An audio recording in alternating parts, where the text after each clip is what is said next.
Good morning, good afternoon, and good evening, fellow Toastmasters and dear guests.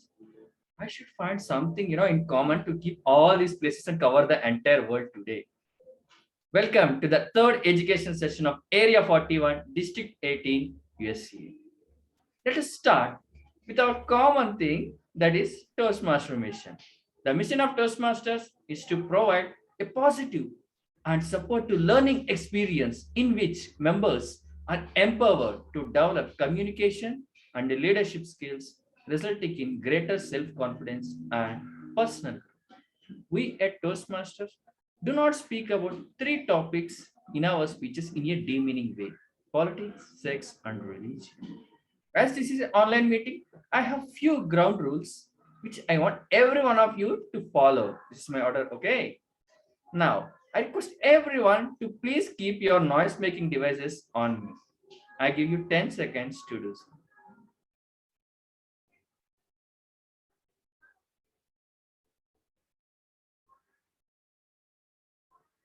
Thank you. I request everyone, if you have any doubts, please type in the chat window and post the questions.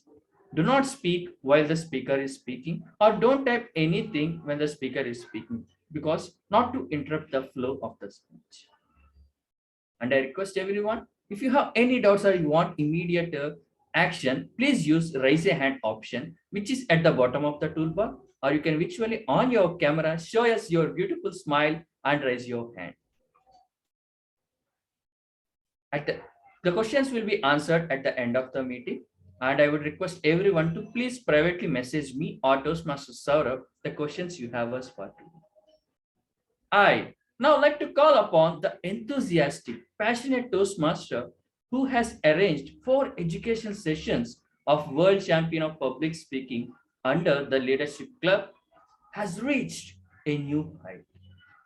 He is featured in February 2022 Toastmaster International magazine on the page 26 and 27, which is read over by over 3 lakh people.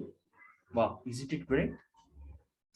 With huge round of applause, let us welcome the Area 41 director and my fellow Toastmaster, my close friend, Toastmaster Saurabh Gandhi. Over to you.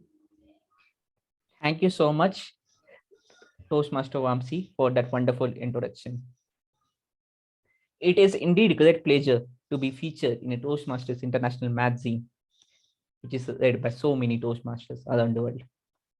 This is our third educational session of Area 41 and fourth educational session, which I have arranged. Like the first session was on the June 6th by Lance Miller DTM, the World Champion of Public Speaking 2006.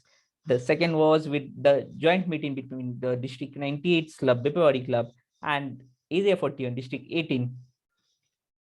It was by the Dave Ross, the 1991 World Champion of Public Speaking. The third session, or you can say the second Area 41 session, was on 30 October by top 3 in World Champion of Public Speaking 2021, Roger Caesar. Today, it is our indeed great pleasure that Verity Price, DTM, World Champion of Public Speaking 2021, is here to deliver as educational session. I would like to ask to say a few minutes to our division director Bob to say few words on the same. Bob, are you there? With a huge round of applause, please help me welcome DTM Bob, Division D Director of District 18. Thanks, Sarab. I'll turn my camera on in a couple minutes, but I wanted to thank you for putting these sessions together. You're doing a great job, and I'd like to welcome everyone, and especially thank our guest of honor, Verity, for coming. I'm looking forward to all the tips you have to share with us on the educational session. I'm hoping today's going to be a very productive day, and I'm sure it will be. Again, thanks, Sarab, and I'll hand it back to you. Thank you so much. We also have our District 98 Director, the Mukta Narka DTM. DTM Mukta ma'am, would you like to say something? Oh, thank you so much for recognizing me. I just came in at your invitation, Saurabh. I am super proud of you as a member of District 98 and as area director of 41. This is a wonderful opportunity for me to meet members and in your area, as well as to listen to Verity. I am so looking forward to it. All the best to you, to every member of Area 41, and to the division that you belong to. Back to you, Saurabh. Thank you so much, District Director Mutta ma'am. Now, without further ado, I would like to introduce someone. She is someone who approaches a life a little differently. She has gone walking from 1,200 kilometers across France and Spain in hiking boots in the memory of her parents, to performing in the high heels to pack the house in the New York,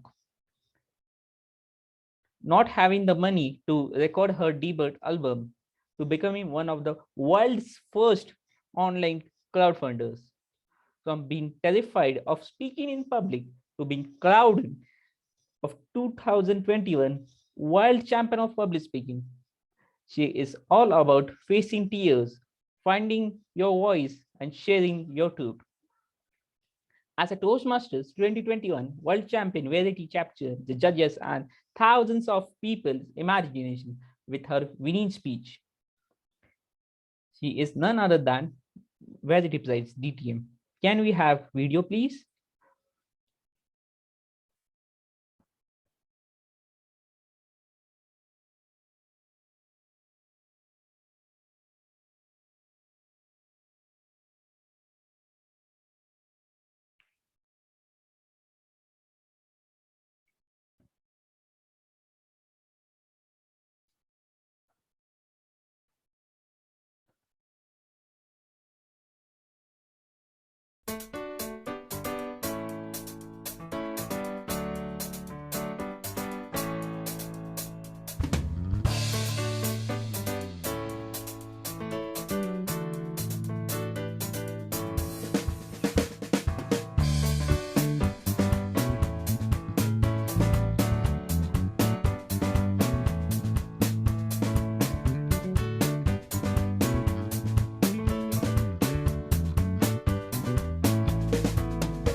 Thank you so much, Toastmaster Vamsi, for playing the video. With a huge round of applause, please help me welcome Verity Price DTM, who will give educational session on her champion's journey, a 4-step to write a winning speech. Over to you, DTM Verity. Thank you. Thank you so much, Saurabh, and thank you for such a wonderful welcome. And I hope I gave you all a little bit of a travel bug to want and come and visit me here in South Africa and get a sense of our District 74, because my sense is we're all on quite a few continents today, and I love that about this new virtual world. So really excited to share with you my journey to becoming world champion and kind of the key lessons and outtakes that I have had since winning. So on the topic of winning, let's just, and I like to use the chat. I like to feel like I'm in the room with you. So if I ask you to pop stuff in the chat, please do. Let's keep some energy and interaction going here. And if we're going to talk about winning, I want to start with asking you, do you like to win? Who here likes to win? And it could be a raffle, the lottery, the international speech contest. Let's just put it in the chat. Let's see who here likes the idea of winning, anything. I don't mind what it is. I see lots of yes, I love to win. Beautiful. Okay. Me, of course, I love to win. I think we all love to win. And I want to just share with you a story of a man who really loved to win. The thing that he wanted to win most, not the international speech contest, he wanted to win the lottery. And so every Saturday he would sit in front of his television screen and he would watch those numbers being drawn and he wouldn't win. But he'd be back again the next Saturday and he would watch those numbers and he wouldn't win. And Saturday after Saturday after Saturday would go by and he would not win the lottery. So after months, one night in frustration, after once again he hadn't won, he looked up at the sky and said, why? Why do you never let me win? And a voice came down from the heavens and said, you might want to buy a ticket. So my fellow Toastmasters, March of last year, I bought my ticket. I put my name in the hats of the International Speech Contest and I committed to going on the journey of wherever it was going to take me. I was not guaranteed a win, but I was definitely guaranteed a journey. And you all know how that journey ended as the one very lucky Toastmaster who gets to hear their name being announced as the world champion. It was a life-changing moment. The room I was in watching with family and friends erupted with joy. We were so excited. We couldn't believe it had actually happened. But 5 months later, as I reflect on my journey to becoming world champion, there's two key things that I've learned that I want to share with you today. And the first is that without the right mindset, it doesn't matter what you bring to a speech contest, doesn't matter what you bring to life. Without the right mindset, we're never going to get where we want to get. And then when it comes to speech contests, without the right speech, you're definitely not going to get where you want to get. So I want to touch on those two things today around how do we have the right mindset and how do we get to the right speech. Now, on the topic of mindset, the reason I think it's so important, specifically in contests, is last year was not the first time I'd entered the speech contest, but I entered it with a very different mindset to my first contest, which was all the way back in 2012 as a new Toastmaster, an arrogant Toastmaster, because I was already a professional speaker. I did what maybe confident speakers do. I wrote my speech the day before the contest, and I arrived on the night thinking, this is a good speech. I'm a good speaker. I'm probably going to win.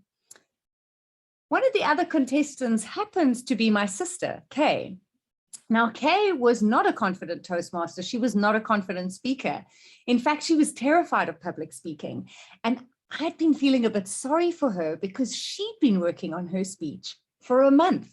And I was like, what? You're going to spend a month working on a speech? Well, you might be guessing what happened at that contest. She won.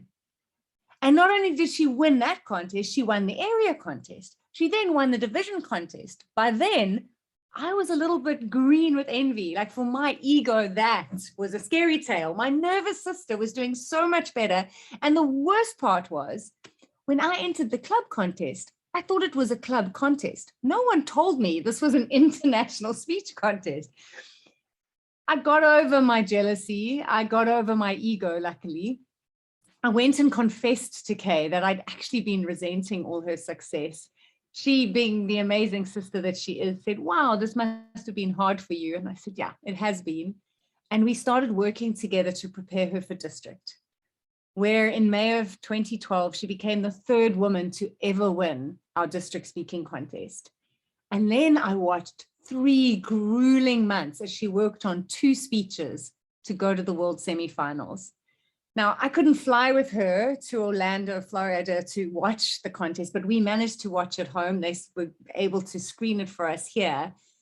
And we waited with bated breath, only to hear for the first time in 6 months that in second place was Kay Price Lindsay.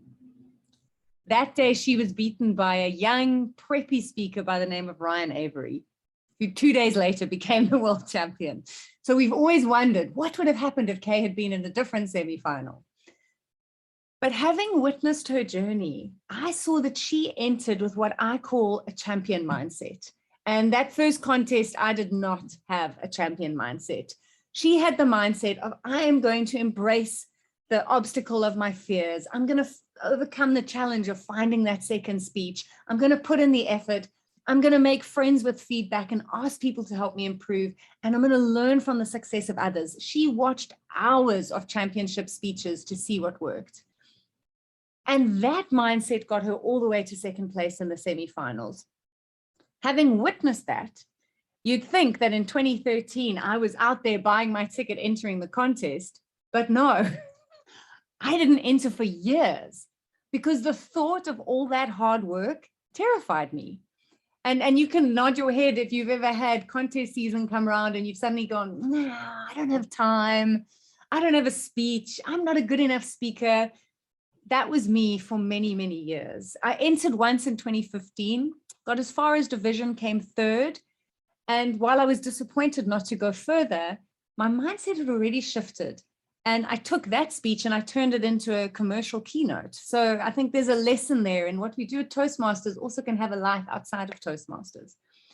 But what changed last year? Why did I enter? Why did I buy my ticket? And why did I have the right mindset? What changed was I had the right speech.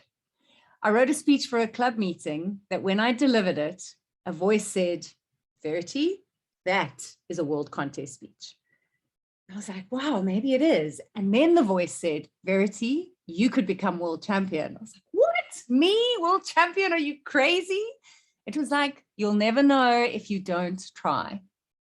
So I signed up, but I worked on my speech, not a month, but 3 months leading up to the club contest. I entered with my eye on the prize. And I decided to embrace everything that it was going to bring and see how far I could go. Now, we know how far it went, but that was not guaranteed. But I want to just take you through that mindset that made the difference for me last year and that I believe resulted in me becoming the world champion. Now, if you're familiar with Carol Dweck's work, and some of you might be, on growth and fixed mindset, you're going to recognize the language. This is all inspired by her work.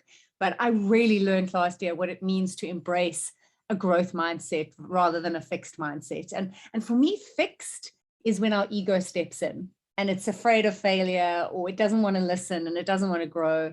Whereas growth for me is when our soul takes over and it says, you know what? Let me help you stretch. Let me help you become more. And that's when life becomes beautiful. So some of the things that all of us in contests, in leadership, in life need to get right if we want to be champions in our worlds is, how do we embrace the challenges and the obstacles that face us? Now, competing virtually was an obstacle for me. We have bad internet in South Africa. We have electricity cuts. I was a mother to an 18-month-old baby. You know, we were trying to manage all of that.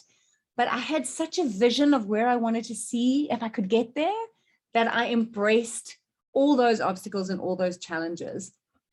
The next thing, and I mean, again, let's put it in the chat here. Do you ever find it a challenge to find the right story or the right speech? Does that ever, when you sit down and you go, I want to compete, do you ever hit that challenge of like, now, what do I write about? What do I speak about?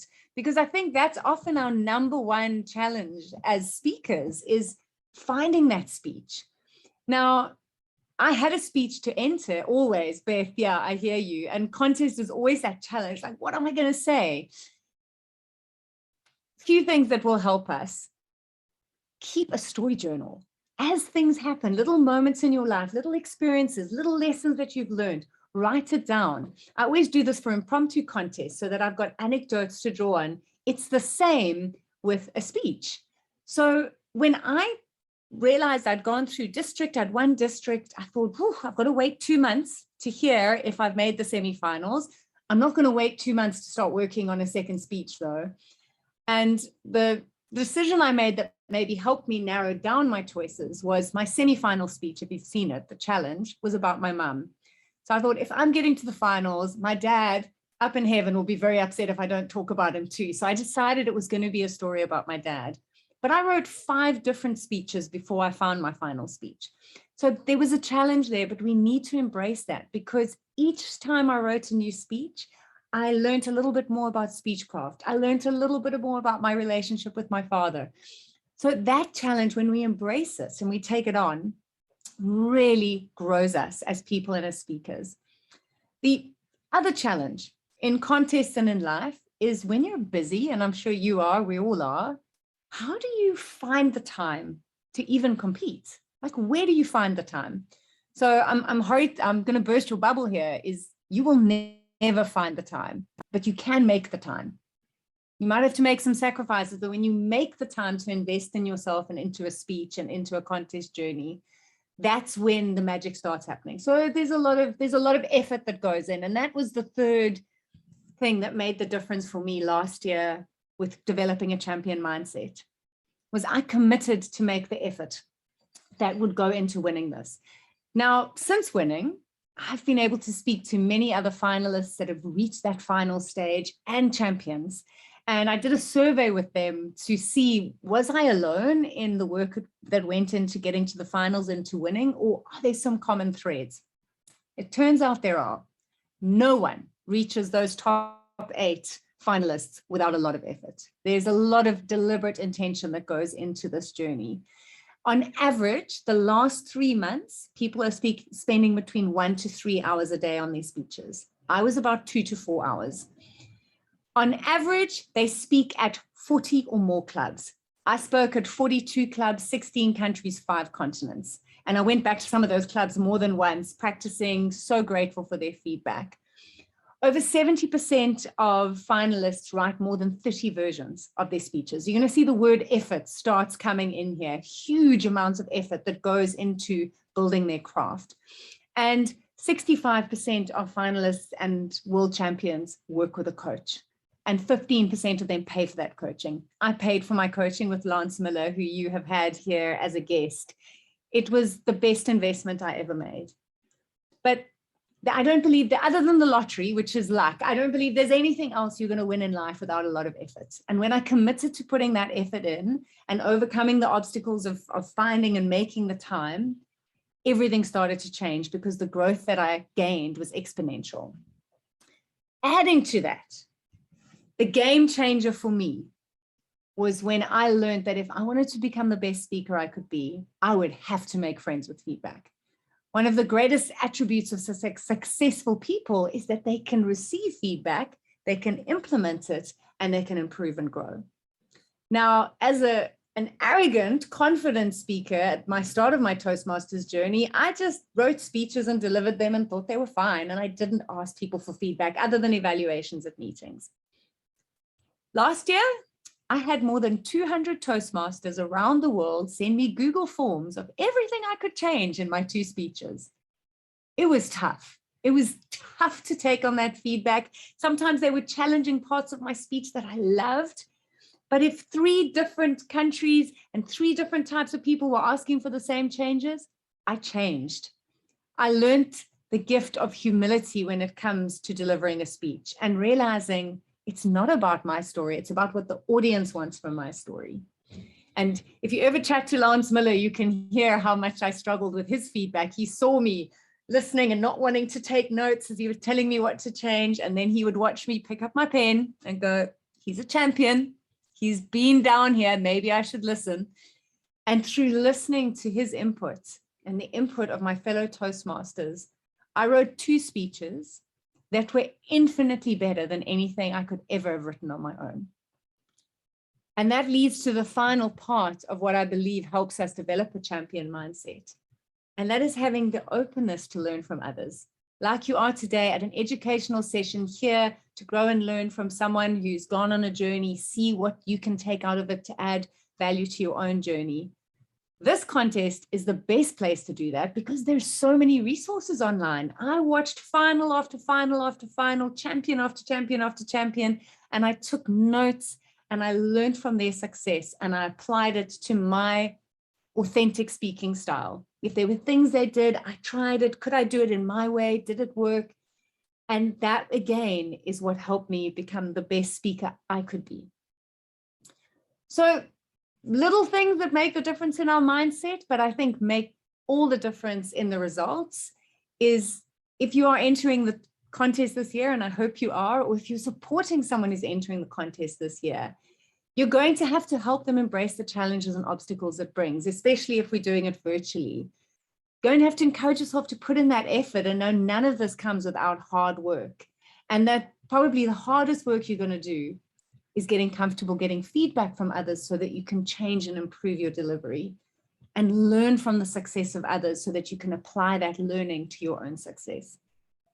If you do these things, I can't guarantee the outcome, but I can guarantee you will be a bigger and better person, because I certainly know I am a year down the line. And as I say to everyone, you know, you need to buy your tickets. You've got to put your name in the hat to see what is vaguely possible for you. But this is not a game of luck. This is not the lottery, as I've said before. This is a game of hard work. And 30 or 35,000 people are going to enter this year. Only one person is guaranteed to win. We don't know who they are right now. They might be watching. You might be watching right now, but only one person is guaranteed to win. Every other person who enters this contest is guaranteed to grow.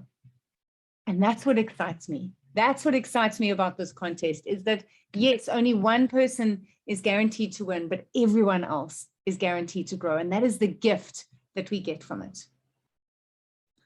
So who is buying their tickets? I just want to see how many people have we got online today. We've got 62 people. Who here is buying their ticket? You can put thumbs up or just put it in the chat. Ownership. I see some hands up. We've got people. Yay, thumbs up. Beautiful. Buy your ticket. It doesn't matter how far you go. Get the growth. Stretch yourself, because that's what this contest allows to do. Beautiful. Okay. And as I said, that's the gift it gives us, is the growth. And I'm going to take a chance, and I'm going to guess that every single person on this call loves receiving gifts. Actually, I don't know a human being out there who doesn't like getting gifts. I mean, some of us love giving gifts as well, but there's something really special about receiving gifts. And so I want to share a little story about why I love gifts. And in our culture, and well, in many cultures, Christmas is a big thing. My favorite day of the year. Why? Because there's hundreds of gifts. And so I used to love the Christmas tree and just be packed with presents underneath. And I couldn't wait to open them and see what was inside. Till about 8 years ago, came down one Christmas morning, not one gift under the tree, not one. I had this sense of apprehension, but also anticipation. Because that year we decided to do Christmas a little differently.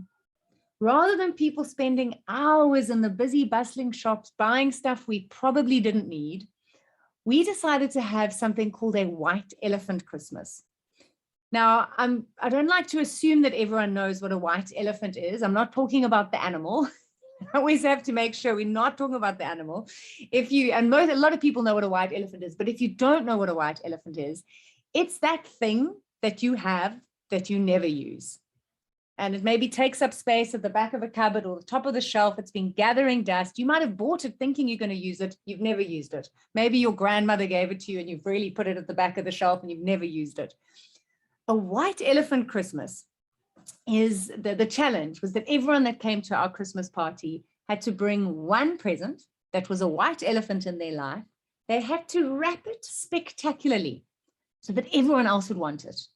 And then we spent an hour unwrapping these ridiculous gifts. There were small gifts, huge gifts, misshapen gifts, but we laughed until we cried. All that effort of pulling at the tape and kind of looking through the paper only to find a novelty coffee cup or a dusty, never before used cookbook. Or my absolute favorite was a rusty hamster cage. We're talking the back of someone's garage. What blew me away was that no matter how ridiculous the gift was, the more someone had enjoyed unwrapping it, the more time it had taken them to find out what was inside their present, the more likely they were to want to take it home and make use of it. I got the oversized coffee cup and I remember looking at it and going, I'm going to turn this into a pot plant. My brother-in-law's bachelor best friend got the cookbook and he took 2 looks at it and went, I'm going to impress my next date. And my cousin, who got the hamster cage, looked through the bars and went, my daughter just said she wants a hamster. You're probably wondering why on earth Verity is telling you about her crazy Christmases when you're here to learn about how to write a speech. And so I will tell you. In the 11 years that I've been a Toastmaster, in the 7 months it took me to become the world champion of public speaking, I have learned that a speech is a gift you give your audience. I really want you to think about this. A speech is a gift that you give to your audience. Now, what's beautiful about this gift is you don't have to rush out and buy it. It doesn't need to be brand new and shiny. It could be about a white elephant moment or memory in your life that is at the back of a shelf or at the top of the cupboard that you've forgotten about, that when you take it off and you dust it off and you turn it into an incredible story with a powerful message, that becomes an utter gift for your audience. So our job as speakers, our job as Toastmasters is to give speeches that the audience wants to unwrap and that they want to take home. And it could be about something as insignificant as the time your grandfather taught you to boil an egg. It doesn't need to be a life-changing event. If you tell it in a delightful way and there's a message that matters, people will want to take it home.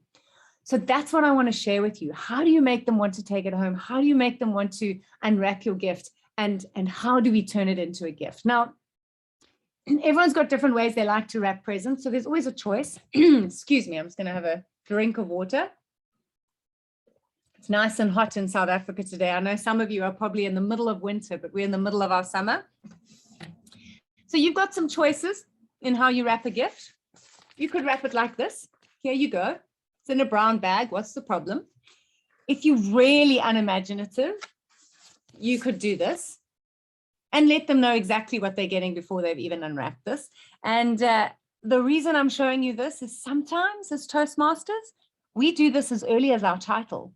Someone doesn't even have to listen to our speech. We've given it all away in the title. Okay, so if you are going to wrap it in a bag, do it like this. Your other option is you could wrap your gift like this. So you put some time and energy and efforts and maybe get people wanting to see what's inside. But that's always your choice, how you wrap it. So I'm going to ask you in the chat, if I was giving you this gift right now, if I was with you in person and I could give you the bag or the box, which one do you want? Just put in bag or box. Box. Box. It's a gift wrap. It's a gift wrap box, the blue one. You want the blue one? I see box coming Yeah. in. Beautiful. Why? It looks like I've spent more time, more effort, the blue box. You can see, and this probably making you interested to find out what's Yeah, inside. it's attractive. Yes, yeah, you're on it. I mean, there's a present in here, but it's not that intriguing to find out what. Okay, so let's look at why. As a speaker, when you are preparing a speech, there are 3 things you're going to want to create in your audience in the same way as when you were wrapping a gift. The first one, and why you all want the box, is you want to create curiosity. You want people leaning in, wanting to find out what you're sharing as quickly as possible. And the more beautifully something is wrapped, the more interesting it is, the more likely they'll say, I'll pick this one, I want this one, because it looks like it's got something important inside it for them. You can create curiosity as early as your title. And this is a great place to go learn from others. Look at what other world champions have done. The most unbelievable story, The Librarian and Mrs. Montgomery, The Ultimate Question, Changed by a Tire, Ouch, a great read. If you look at these titles, what do? They don't tell you what the speech is about, but they make you curious to find out. So look at the way you're writing a speech and go, how do I create curiosity? From my title to moments, I mean, I don't know, maybe you were or you weren't curious when I said I came down one Christmas and there wasn't one present under the tree. And you pause, people are like, wow, what's happened? They want to know more. So look at creating those moments with the use of pause, with the use of holding back some of the information, something as simple as, and then do you know what happened?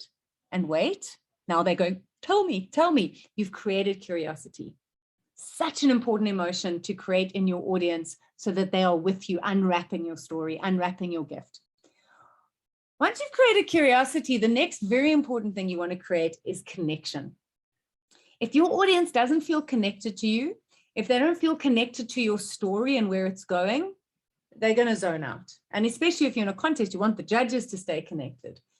So for me, Connection happens when we speak about things that are universal, things that everyone has experienced, whether it's a fear or a hope or a dream or being humiliated. You know, there's these things that every single human being, doesn't matter how old, young, rich, poor they are, they've probably gone through it. If you can create moments of connection through your speech by talking about universal experiences, that will also keep your audience with you. If you have watched my World Champion speech, you might remember that I started by, as a little girl, listening to my dad reading stories to me. I believe it doesn't matter where we are in the world, the experience of an adult telling stories to a child is a universal experience. It creates that moment of connection. Another moment of connection that I created was my life was a mess, and then I ran into someone whose life was amazing. And again, we've all gone through those moments. You're not feeling great. Now you have to deal with someone else who's amazing. So look at your speech and go, oh, someone coughing. How do I create connection with my audience by speaking to something that all of them can identify with? And if you're not sure, ask people to listen to your speech and tell you if they're connecting. If you create curiosity and you create connection throughout a speech, the third thing that you will create and that you always want to create is commitment.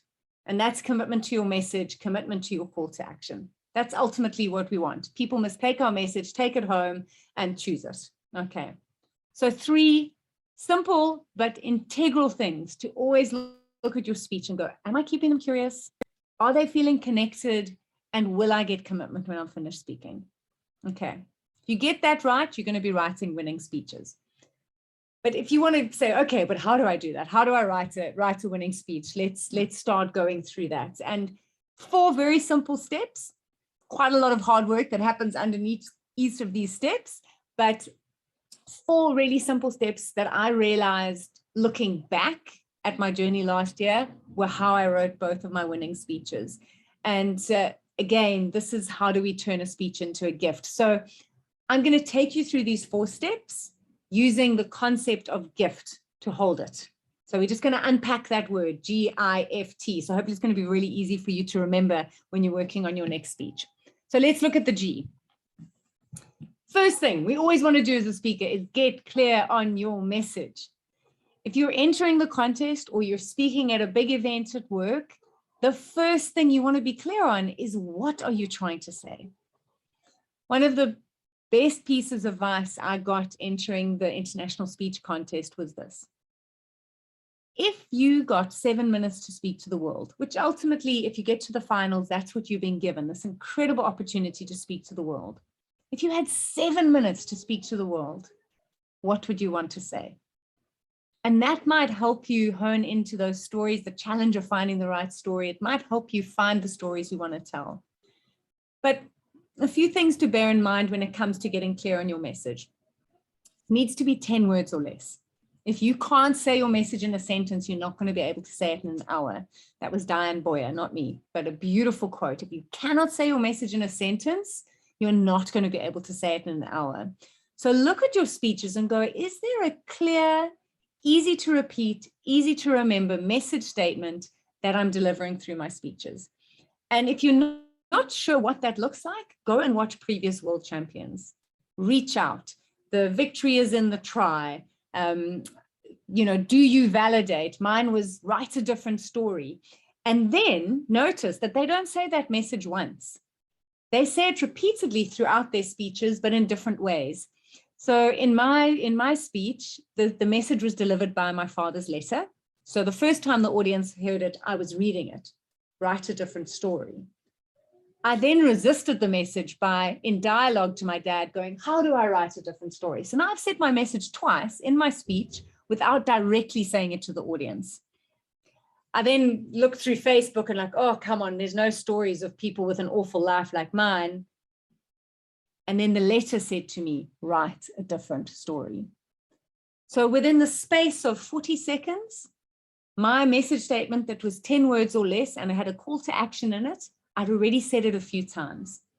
So when you get clear on your message statement, and this is not an easy step, it took me 90 days of working on my speech to get to write a different story. I had be happy, work on an attitude of gratitude, look for the good, change the way you look at things. Same story, same speech, different message statements. But I kept working, kept changing, kept refining. 10 days before the finals, feedback at a club made me relook at the speech, and I suddenly got to write a different story. So take it from me, it might take a while to work on this stage, but that doesn't mean you can't be working on the rest of your speech. But when you get clear on your message, and it's a message that really matters to you, chances are your audience is going to take that message home and make it matter to them. So step one, most important step of any great speaker, is get clear on that message. Step two is where all our speech craft comes in, because you need to intentionally craft your story. Now, some speech contests are one story. Mine was a one-story speech. Others have 3 different stories. So there's no rule as to how many stories you have in a speech, but each story needs to be intentionally crafted. This takes a lot of effort because sometimes we're so close to the story and we're putting in lots of extra information that maybe we don't need. So we've got to learn to simplify, take out all the details that maybe don't matter, and make sure the story we're telling is supporting the message we're giving. So always make sure that the story you're telling is supporting the message that you're ultimately giving. Here's a simple way to, well, I keep saying simple, but I think you heard from all the hours I put into working on these speeches, it wasn't simple, but this is a lovely way to think about crafting a story. Number one is, as quickly as possible, you want to throw your audience into the setting of your story, the time and place, and who is the main hero of the story. In mine, it was, I'm 40, my life is going nowhere, I'm in a spare room eating ice cream. So very quickly, the audience could see there was a young girl who had dreams, her dreams hadn't come true, and now she's stuck in her life. You want to put them in the setting and introduce the obstacle that your hero is facing, and often you are the hero who's going through the tough times, as quickly as possible, without having to put in too many long-winded sentences. And that's where the crafting comes in. I think, again, it was only maybe 5 days before the finals, people all seemed to love the thing where I said, for my ego, this was a scary tale. That came right towards the end, where someone said, can't you find a simpler way of saying why you were struggling with the way your life looked? I thought, great, I will take on the challenge. And I came up with my ego. This was the scary tale. So create the setting of your story as quickly as possible, so your audience is in no doubt as to where you are, who you are, and what the obstacle is you're facing. And when it comes to that obstacle, what you really want to do is create as much tension as you can. So build on the obstacle just to make the audience want the hero to get out of the trouble that they're in. So in my case, I set up that I was in the spare room eating ice cream, and life was not going well because I was unmarried and no children, and my life was a mess. I then escalated that with, I just went to the shops feeling terrible. Now I've run into someone whose life is amazing and I'm feeling more and more shameful. And then got home and everything was a mess. And at that point, I got the way out, the resolution, because your audience wants you to win. So you need to introduce what's going to resolve the problem that the hero is facing. Now, this is a key learning that I got from the 1999 world champion, Craig Valentine. And you might have heard this before, but if it's the first time you're hearing it, please write it down, because it changed my life as a speaker. And that was, you can never be the guru of your own speech. It's very hard for the audience to take the message from the person on the stage saying, and then I learned this and I did this and I'm all over it. They want to see that you changed through something that changed you. So it's someone or something that offers the resolution, the way forward for the hero to overcome their obstacle. In my case, it was my dad. And it was this letter telling me that my life is a book. And if I'm not enjoying the read, write a different story. Now, when the resolution comes to us, and maybe you can just think about this for yourself. Have you ever had the opportunity to change something in your life? Someone's given you the perfect eating plan or the perfect exercise plan or the perfect plan for success. Did you change immediately? Did you just get it and change overnight? I see Mukta saying no. Good, you're human. No, we resist change. Now, in my early versions of my speech, I received my dad's letter and I just miraculously changed. And then audience members were going, that doesn't seem real. Come on, surely it was a bit harder than that to change. Now, in 5 to 7 minutes, you can't give all the details of how hard it was to change, but you need to show resistance to change. And that was where I introduced things like, come on, Dad, I can't write a different story. I looked at Facebook, look, their lives are fine. I can't. The letter saying write a different story. And then I started showing openness to change as I reflected on how my dad had applied the lesson in his own life. And I think this is often why we get inspired to change. We think about how someone else changed and then we change. And if you can share that journey with an audience, chances are when you finish speaking, they're going to be inspired to change. So always show a little bit of resistance to the message. Prez Vasilev's 2013 speech, Reach Out, shows it beautifully. He resists wanting to reach out and you come on, ask for help, and he doesn't want to. So you can see it in other winning speeches, this resistance to change. Because when the change comes, that's when your point is delivered. That is when your message lands for the audience, because you can show how you've applied the change in your own life. And only right at the end do you need to do any call to action to your audience. Okay. So the intentionally crafting your story is the hard work. This is a whole course that I run with businesses, teaching them how to do this, because sometimes we get caught in our own story, but really spend time, strong setting, establishing who the hero is, what the obstacle is they're facing, the offer of resolution to that obstacle, a bit of resistance to the change, and finally, your point, your message. Okay. The third step to writing a winning story was the biggest step that I learned last year. It came with the mindset shift as well. And that was, you have to fill in the gaps for your audience. You know your story, but you don't know what they need from your story. So if you are entering this contest, you need to start speaking at as many clubs as you can, giving people a Google form or listening to verbal evaluation and going, what worked? That's great. What can I do better? What was missing? What questions were left in your mind while I was speaking? And it can be hard to hear that sometimes, but if I hadn't asked, I wouldn't have added things in like my dad was 60 when he lost his job. And it doesn't matter what chapter of your life you're in, you can always write a different story. I put that in because an audience member said, you changed your life at 40. I'm 65, there's no hope for me. I was shocked to hear that. I thought my speech was giving hope. And then I thought, oh, I haven't added in that my dad's life fell apart at 60. So you have to ask them. Other people said, you changed your life, but how long did it take? If I'm trying to change my life, how long would it take? I hadn't thought to say, oh, after I got a better attitude, it took me 6 months to move. It took me a year to meet my husband. It took me 4 years to have a child. So ask your audience and ask people who aren't like you. Speak to different cultures, different genders. A lot of men, my earlier version, said, oh, you keep talking about being happy, being grateful. We don't like that. And I went, okay, the speech is not for me. It's for men and women.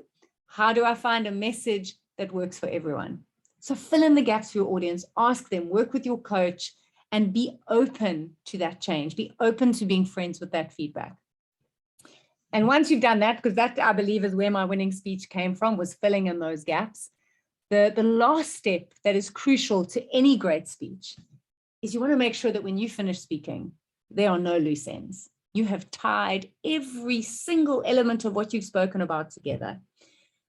And that's why simple speeches are winning speeches, where there's not too many ideas that are being explored. There's one key message that's running throughout. And that when you get to your conclusion, your entire job as a speaker is to just maybe tie back to your introduction, to a key point that's happened in your story. And in my case, my final words are tied all the way back to my title.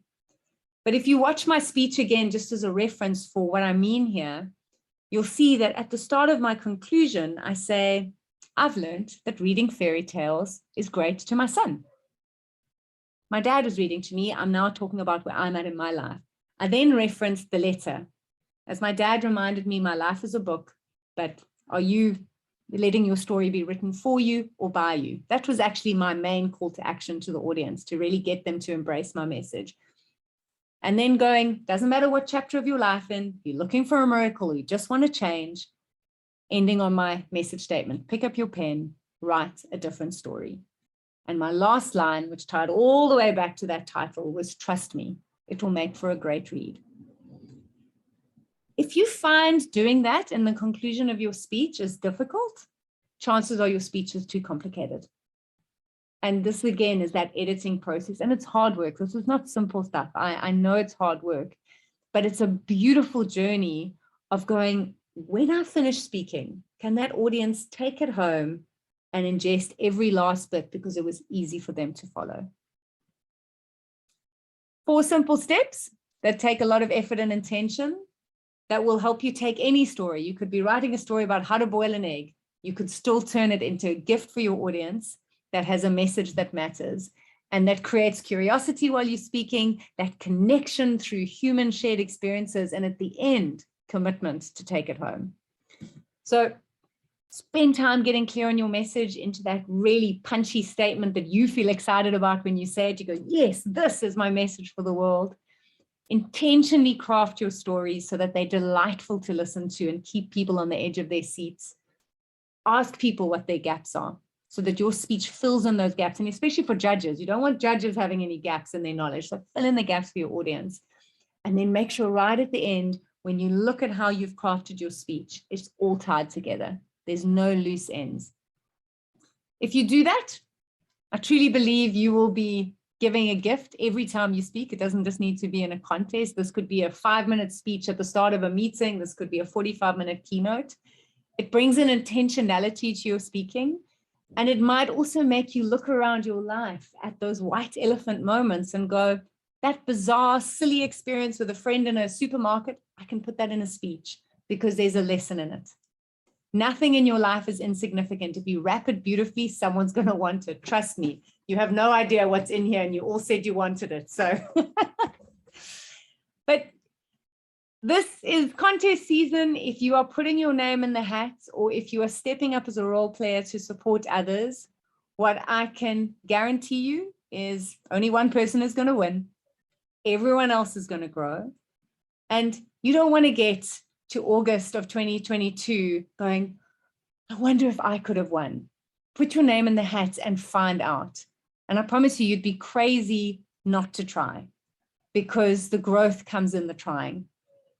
So my fellow Toastmasters, all I'm going to ask you to do before we do some Q&As is back yourself, trust your dreams, put your name in the hat and pick up your pen and write a winning story. I can't wait to hear it. Thank you so much.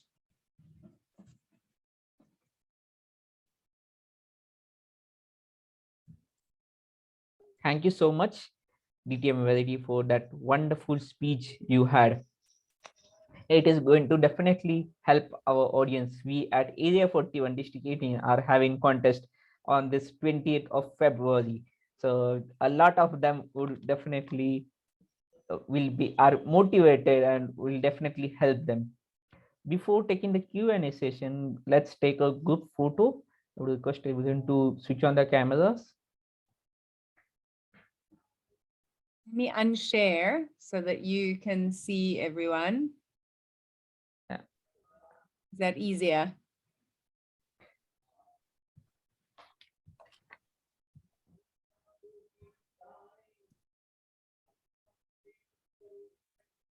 We have 2 pages, so we don't know.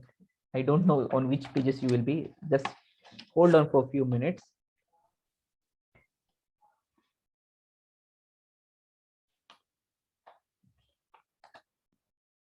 Yeah, page 1 is done. Would request everyone to switch on the cameras on page 2 as well. I'm just waiting for 2 more minutes to take the photo. These people are turning on their cameras.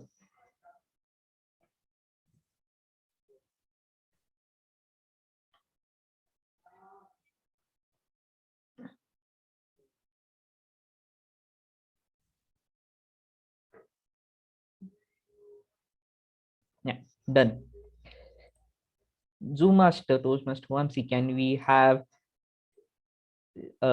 have the after speech video, please?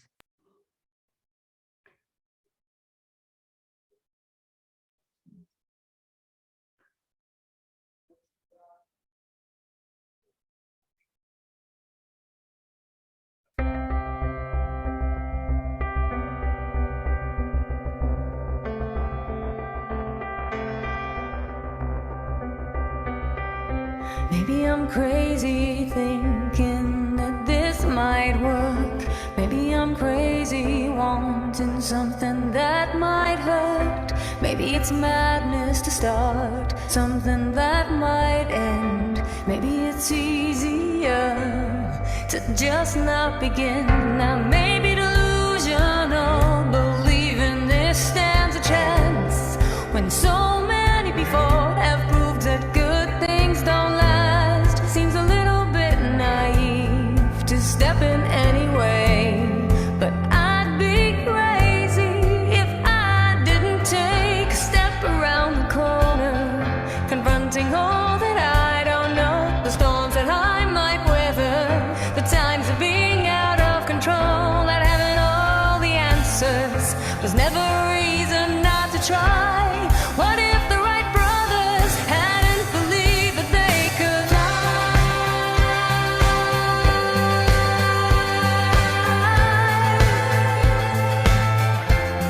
Believed that they could fly.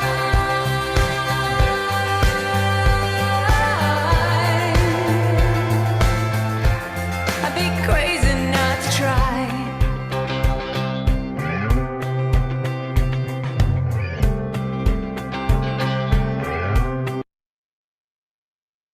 Thank you so much, Toastmaster Vamsi, for sharing the video.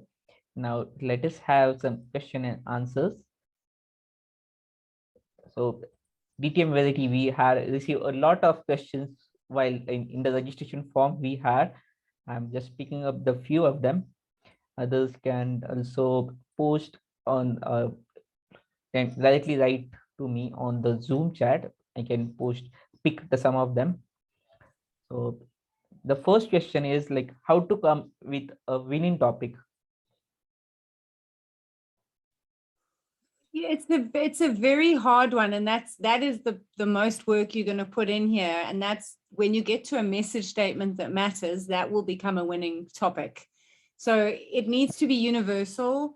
Everyone should be able to identify with it. It can't exclude anyone in the audience, and that's why the speech I delivered was a very similar speech for 100 days, but the message statement is what made it a winning speech. When I got to write a different story, I think it resonated with people.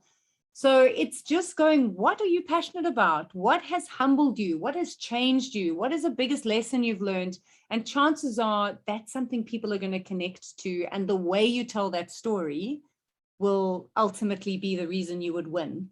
I've been saying everywhere, you could tell a story about learning to boil an egg and become the world champion. Prez Vasilev told a story about changing a tire, but the message was what everyone wanted. Reach out, get over your pride. So we can find the message in any story.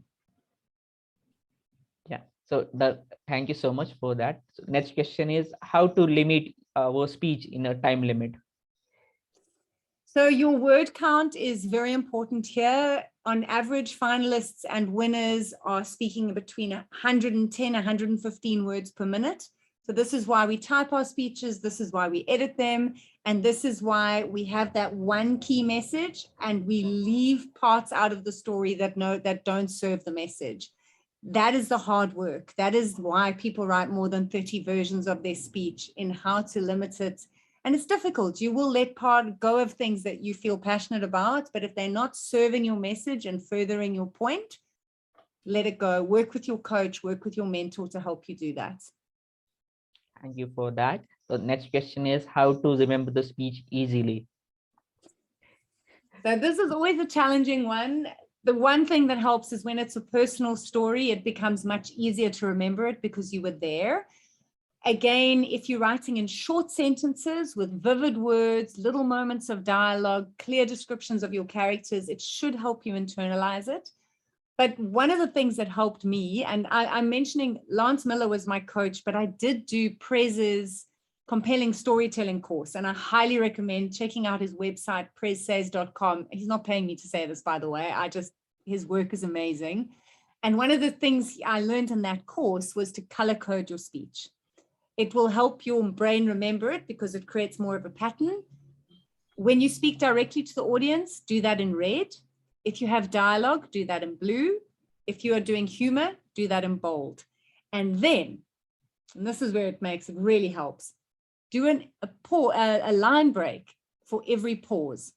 So your 700-word speech should look like a poem. It should be short lines and you remember it in those blocks, and that should help you remember it. Thank you so much. This is going to definitely help us. So next question is, for a winning speech, the message and conclusions are the key aspects. From your personal experience, how do we convert the powerful conclusion? That's the hard one, because you don't want to be too long in your conclusion and you don't want to be too short. That's the tie it all together part that takes work. So again, my first versions didn't have the powerful conclusion, but the more I worked with my story, the more I connected with my message, the easier I could see what my audience needed right at the end. So I don't have a definitive answer for this, but what you want to avoid is telling the audience to change. Our speeches should be inviting them to change and speaking to them where they're nodding their heads, but we're not saying, you should do this. So look at your conclusion and go, am I opening up an invitation for people to embrace my message? And am I owning my message at the end? Like I'm proud that I've been here. I can't control if you take it or not, but I'm ending with power. So it's not a definitive answer. I apologize. The conclusion takes work. And again, work with a coach, work with a mentor, ask your club members, how can I make this more powerful? Your audience will help you complete that piece. Sure. Thank you for that. What are the tips would you like to give for this is pretty same one, but still would like to take tips for the great opening and closing, like great opening you can tell maybe. So great opening, that's where you want to put the bulk of your effort, because you want to get them curious up front. So there's a few ways we can do it. If you saw my semi-final speech, I chose to open the way I would open a live speech, which was raise your virtual hand if you ever had a mother who gave you unwanted advice. So again, looking at a universal connection. And I was actually, even though I couldn't see my audience, I was trying to create some engagement. So a question is great, but also straight into a situation. So when I was a little girl, I used to love sitting on my dad's lap as he read me stories. I was straight into a setting with my audience. So how do you just throw them in quickly, a question that they all could maybe go, yes, no, that's true, but look for that way to grab attention in the first 10 or 15 seconds. Thank you. One another question is, what inspires you to write so much of things, and what inspired you to become a world champion? For me, it was to see if it was possible. And the biggest driving force last year was the fact that no one from Africa had ever won this title. And a part of me said, it's time that someone wins. Maybe it can be me. And my thing was, I really believe that when someone wins in an area, in a district, it breaks the glass ceiling for other people to say, well, maybe I can do it. And my sister, when she won district, she was the first member in a 20-year-old club to ever go past division. In the 11 years since she won, we have had a member at district contest every year. It just takes one. So my inspiration was, I just want to be that person who brings back this to Africa, and hopefully some more people bring it back.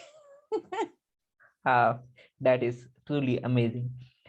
One other question is it okay to share a story which is not about me or the speaker, and in the story, can the speaker provide a resolution in the story? So that's a great question.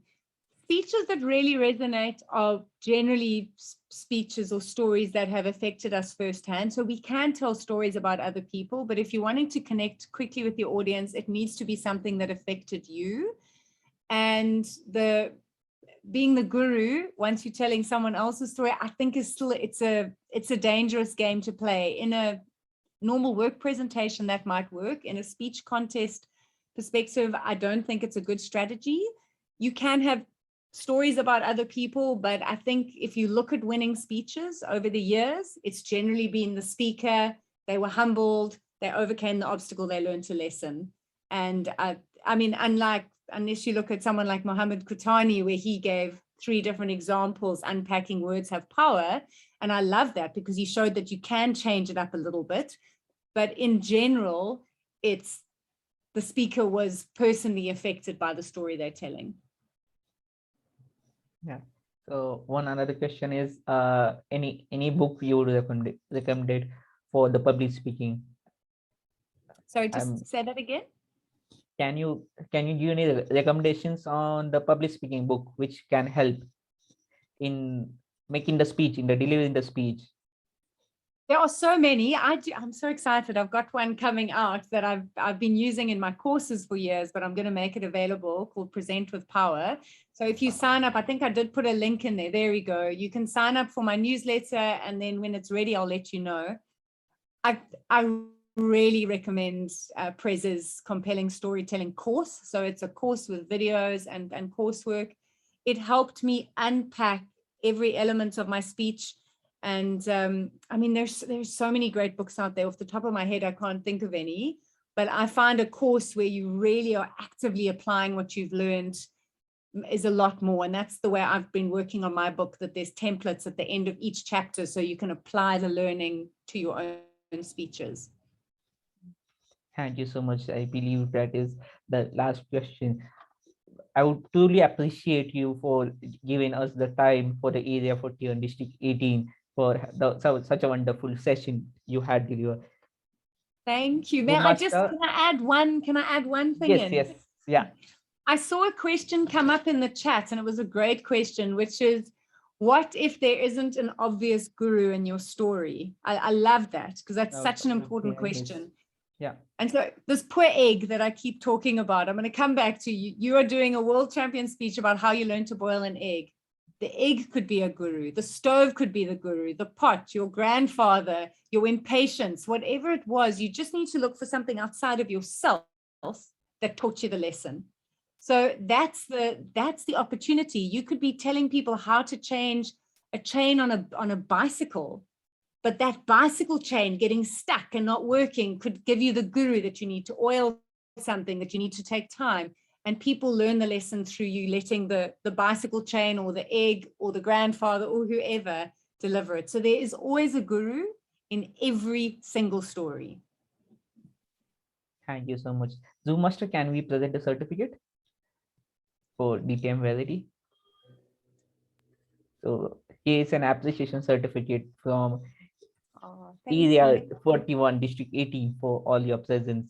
So this there are many hands behind this event. This event was not possible without many people, to start with the Zoom Master and Sergeant at Arms Toastmaster Vamsi, who is an area director in District 98.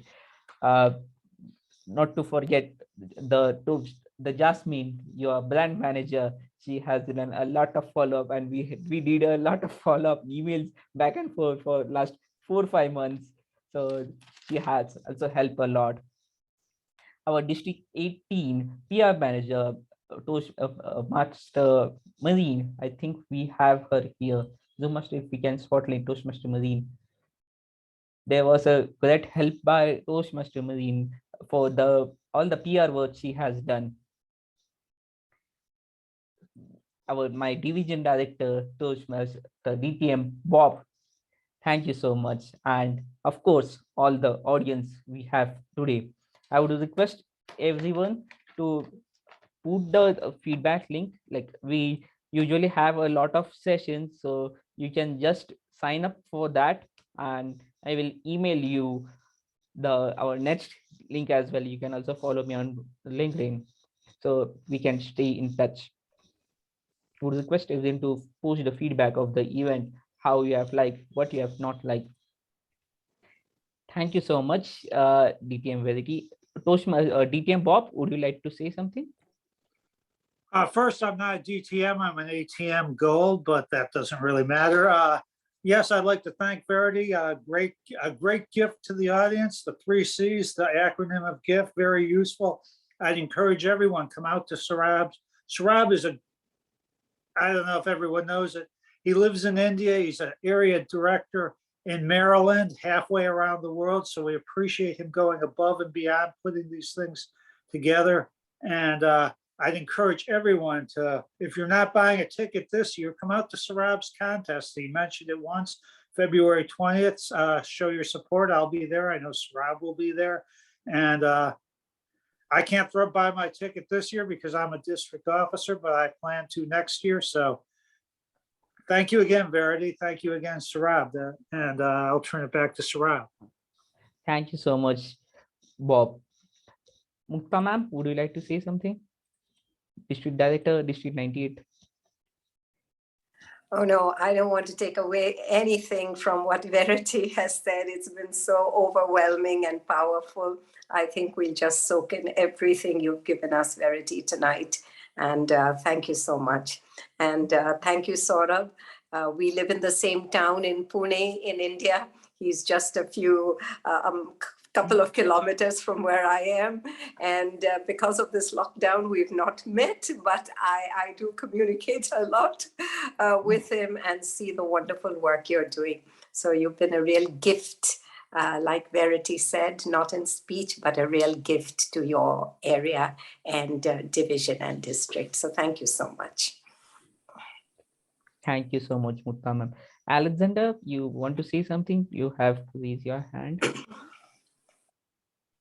Thank you, Verity. You mentioned a link. Was it something to be able to write better stories? You mentioned. Can you put it on the chat? Here we go. I can unmute.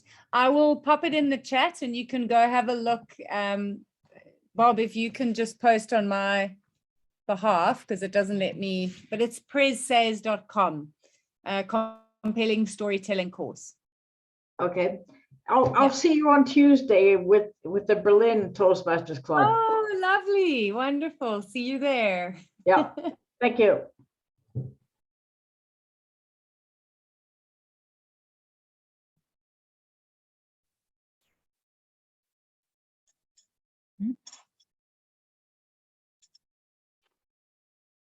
Thank you. I think you're unmuted.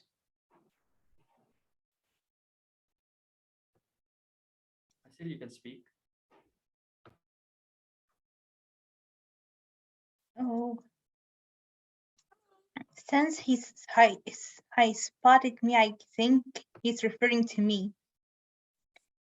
Two things I would like to say. I just want to thank you for these amazing tips. I really like a good challenge. I was really hoping I would make it to division this year, but I guess it was not meant to be. But I'm willing to try to starting right now. I will start preparing for next year because hopefully I will make to division. There was something I wanted to ask. What universal speeches is the best choices would you recommend? Universal themes for connection. Yes, what are the best options?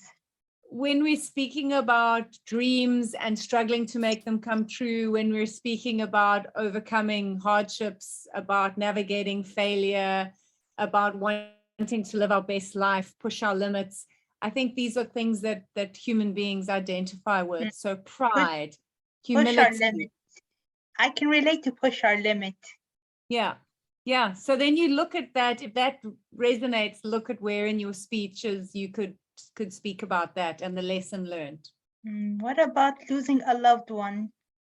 Yeah. So that is big. I think sadly, I mean, both my speeches referred to the fact I'd lost my parents, but they always say we sometimes have the problem where people are speaking about death, and I can't remember what the other one is, but are we doing it to try and get the audience to feel sorry for us? Or is there a lesson for the audience that they can learn through that? So we just have to look at why we're telling that story, because it can be very powerful, but is the message universal and adding value? Okay, thank you for the tips. Thank you so much. My pleasure. Good luck. Keep writing.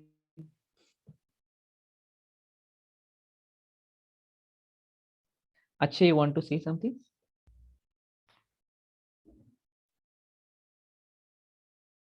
Toastmaster Akshay?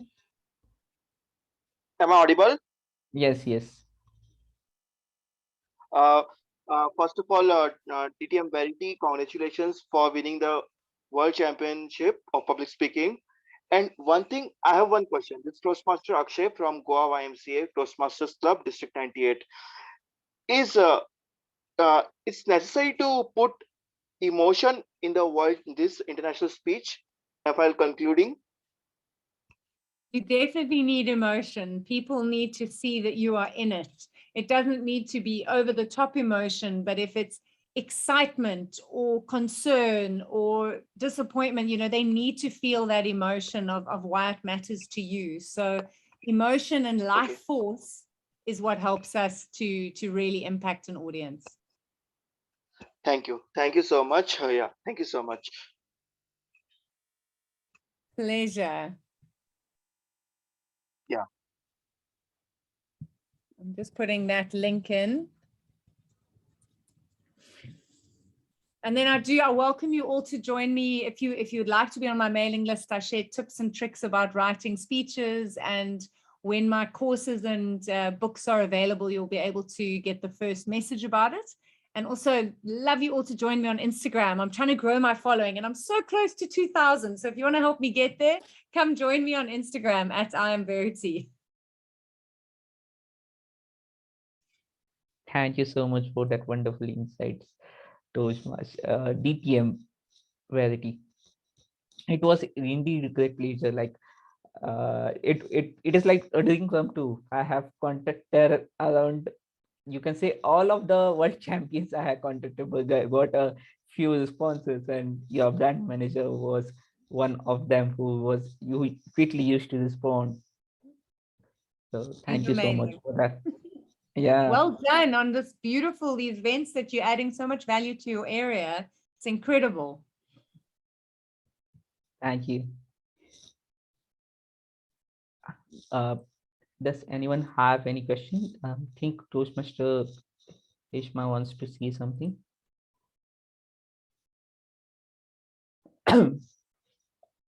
Yeah, hi. I was wanting to unmute since long to speak to distinguished Toastmaster Verity. So hi, this is Heshma here. So I just had a question because I would be contesting this year. So regarding preparation of a speech, can we prepare it like within a week or two? As you said, 90 days it took you to prepare, right? So I had a doubt, and on what, what context, any particular topic that we can select, or we can select whatever is of our choice. Mute, she's on mute. Yeah, no, no. Sorry. It's whatever's of your choice, but it's looking at the speech you're writing and going, is this a gift for my audience? Is there a clear message? Is my story inviting their curiosity and connection to what I'm trying to get them to take home? And that's why the preparation makes all the difference. And I was saying this in an interview earlier, if you don't put in the time, you'll get by. But if you put in the time, you will shine. So the more time you put into working on a speech, the more you're going to get out of it. And sometimes you can write the speech the day before and win a club contest. But to go through the higher levels of this, you have to put in the effort, the time. I changed my semi-final speech, changed so much from club to semi-finals because I had 7 months to work on that speech. And sometimes the mistake that Toastmasters make is they deliver exactly the same speech at each level, and then they wonder why they don't win. You have to be constantly improving. Yes, right. Yeah, I can totally relate. Yeah. Thank you so much, distinguished Toastmaster Verity. Over to you, Toastmaster Saurabh. Thank you so much. Toastmaster Vikram, you want to mention something? Yeah, hi. So I got a question now. A lot of speeches that people do, like in your case, had a happy ending. And everyone's speech, I've noticed over the years, people face great struggles, great emotional stress, some great monument or mountain they need to climb, and everyone wins in the end. But if you look at real life, our struggles, a lot of times we don't end up winning in the end. I mean, we become more experienced, more gray-haired, I would say. But a lot of times bad things happen, and that's where life is. Would audiences understand that message? Now, I'm not saying a sad story, but where the expected outcome did not come. So, and that may be a true fact. Now, I realize a lot of people speakers do, they tend to twist and turn the story. Even a sad ending or an unhappy ending is made into a happy ending. So the audience feels energized and people clap and hoot and feel good. But what happens if you tell the truth, where maybe it didn't have a good ending? Are our audiences mature enough to understand it? My question. What a beautiful perspective and such a great question. So yes, there's things that don't work out as planned. And for example, I was trying to become a pop star, and that's what I was trying to do. And it didn't work. It didn't work for me. So I have a keynote about that journey, but I became a crowdfunder and I became an innovator. But the audience laughs when I say, you do know my dream didn't come true. You know, no one wants to hear me sing. It wasn't a happy ending, but because I'm okay the fact that it didn't work, and I share the lesson learned from that failure, that makes people feel good. It makes them feel like, well, if she found a way to pick herself up and carry on, maybe I can too. So unfortunately, I don't think life ever ends at the unhappy ending. There's growth that comes as a result. And if there was a failure, what was the lesson learned? And it's not to say I failed and now I'm a millionaire, because we might still not be a millionaire, but I've learned, if I appreciate my family, failure is easier to deal with. That kind of speech will resonate. So I don't think it has to be a success story, but I think there has to be a lesson that people can apply in their own lives. Otherwise, they're just going to get depressed. But I love it. I love that fresh thinking. It doesn't always have to be that it's a happy ending. Thank you. Over to you, Toastmaster. Thank you so much. I believe like whatever you said in the meeting, in your speech, like most of them like delay our speeches, like we don't have time now, we don't have time now. The like two things I believe we miss in the speeches, like the one is the topic of the speech, and second is the content and the time that we need to devote for the same. So how do you think all the three things we can manage? Like all of us are busy, all of us are working, but how do we manage all three things? I think when you find the story that excites you, you will make the time. I can tell you, unfortunately, a lot of the time I made was at 3 o'clock in the morning, because my speeches would wake me up. So I would go to sleep, and at 3 o'clock, they'd be like, we're ready for you to work on us. So I had a lot of nights I didn't sleep properly, but that was how you make the time. When you're excited about what you're working on, you will squeeze the time out. And I don't know where it came from, because I've never had that energy to devote to a speech before, but I suddenly was passionate, and that's when it all starts coming together. And how about the content? Like what content usually interests? Like the personal stories, they say personal stories usually interest, but what type, or how do we decide the content, the start part, middle part, end part? Like it's when you know the stories you want to tell and the message that you're trying to deliver, from there you work on that, you craft on that, and then you go, how can I start this powerfully? So sometimes you don't start with your introduction. You might have a basic introduction and then you improve it later. So the flow comes by getting more comfortable with the way you're telling your speech and the message you're delivering. The tweaking sometimes comes later. So it's never going to be the first version you write. And I've forgotten one other question was like, is it normal to like people usually tend to stumble in their speeches? You stumble. Yeah, stumble. So how do they avoid that? So that's very normal. That's where the practice comes in, filming yourself, delivering it to a close group of people over and over again. Short sentences, vivid words, easy to remember flow of story. That helps you get past the stumbling. And it's just every time you speak at a club meeting, you are building your confidence, which should decrease how often you stumble in a speech. It takes time. I was a Toastmaster for 10 years before I won this. It's not overnight. Oh, amazing, amazing. I think it is going to help a lot of them out of this meeting. I believe there were around 70 participants, but at least over half of them, it is going to definitely going to help them in their club area and division and further district and international level contest. I hope like there would be some of them from this meeting, the next world champion of public speaking as well. You never know. They can Never be. know. I They didn't can know be. this time a year ago, so you never know. Yeah. Thank you so much, Verity. It's for thank from my bottom of my heart for being here and giving a wonderful educational session. Thanks a lot. Pleasure. I'm going to have to love and leave you. I'm on my way to Miami now. Yeah. It's a busy day around the world, but lovely to be with you all, and just happy writing. Buy those tickets and reach out to me if you need any support, if you're getting further on in the contest and you want to take it to the next level. Sure.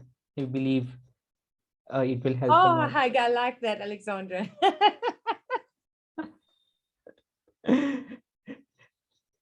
Thank you.